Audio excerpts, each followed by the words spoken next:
ஓ சாமி சாமி பேய கொஞ்சம் பதமா பக்குவமா கூப்பிடுங்க சாமி, இல்லைன்னா போற போக்கில் ஒரு காட்டு காட்டிட்டு போயிருப்போம். ஹாய் ஹலோ விவர்ஸ், குழந்தைங்க அழைச்சுட்டி welcome to Mister Mon city.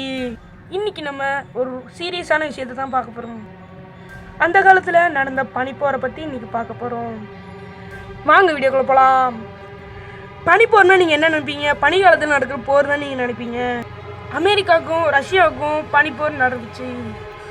பனிப்போருக்கு ஒரு தியரி தான் இருக்குது. வர்த்தக முறையில் ரெண்டு நாடும் சண்டை போட்டுப்பாங்க, அதான் பனிப்போர். ரஷ்யா பெருசா அமெரிக்கா பெருசான்னு ஒரு போட்டியே நிறுவிட்டு இருந்துச்சு. ரஷ்யா அமெரிக்காவை விட பெரிய ஆளுன்னு காட்டுறதுக்காக நிறையா ராக்கெட்டை வானத்துக்கு அனுப்புச்சு.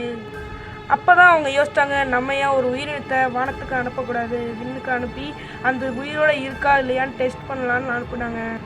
அது என்ன உயிரினு உங்களுக்கு தெரியுமா? கமெண்டில் போஸ்ட் பண்ணுங்கள், நாங்கள் கடைசியாக அதோட ஆன்சர் சொல்கிறோம். அமெரிக்கா அதை பார்த்துக்கிட்டு சும்மா தான் இருந்துச்சு. அதனால் அமெரிக்கா என்ன பண்ணுச்சு, ரஷ்யா மாதிரி அவங்களும் நிறைய ராக்கெட் அனுப்பிச்சாங்க. ராக்கெட் அனுப்பும்போது அவங்களுக்கு யோசனை வந்த மாதிரி இவங்களும் யோசனை வந்துச்சு. அவங்க ஏன் ஒரு உயிரினத்தை ராக்கெட்டில் வச்சு அனுப்பும்போது நம்ம மனுஷனையே வச்சு அனுப்புனா என்ன அப்படின்னு சொன்னாங்க. அது மாதிரி அந்த ப்ராஜெக்டுக்கு பேர் தான் அப்பல்லோ. அந்த அப்பல்லோ ப்ராஜெக்டில் நிறைய பேர் ஏறினாங்க. ஏறி மூணுக்கு போகலான்னு ட்ரை பண்ணாங்க. ஆனால் எதுவுமே சரி வரல, எல்லாமே ஃபெயிலியர் ஆகிடுச்சு. இதுக்கு ஒரு விடிவு காலம் பிறந்துச்சு. அப்பல்லோ 11 அன்னைக்கு தான் முறையாக மனுஷன் நிலாவுக்கு போய் இறங்கினார். அவர் பேர் தான் நீல் ஆம்ஸ்ட்ராங்.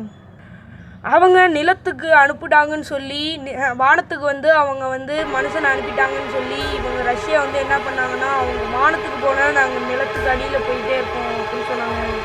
அவங்களும் இது நம்பிக்கையோடு நினச்சி தோண்ட ஆரம்பித்தாங்க. ஓகே காய்ஸ், இதோட செகண்ட் பார்ட் பார்க்கணுன்னா நீங்கள் லைக் பண்ணுங்கள், ஷேர் பண்ணுங்கள், கமெண்ட் பண்ணுங்கள். மறந்துடாமல் சப்ஸ்கிரைப் பட்டன் தட்டி விட்ருங்க. இதோட நீங்கள் சொன்ன அந்த உயிரினம் என்ன உயிரினம்னு கேட்டுக்கிட்டிங்கன்னா நாய். மறந்துடாமல் சப்ஸ்கிரைப் பண்ணிடுங்க. தேங்க்யூ.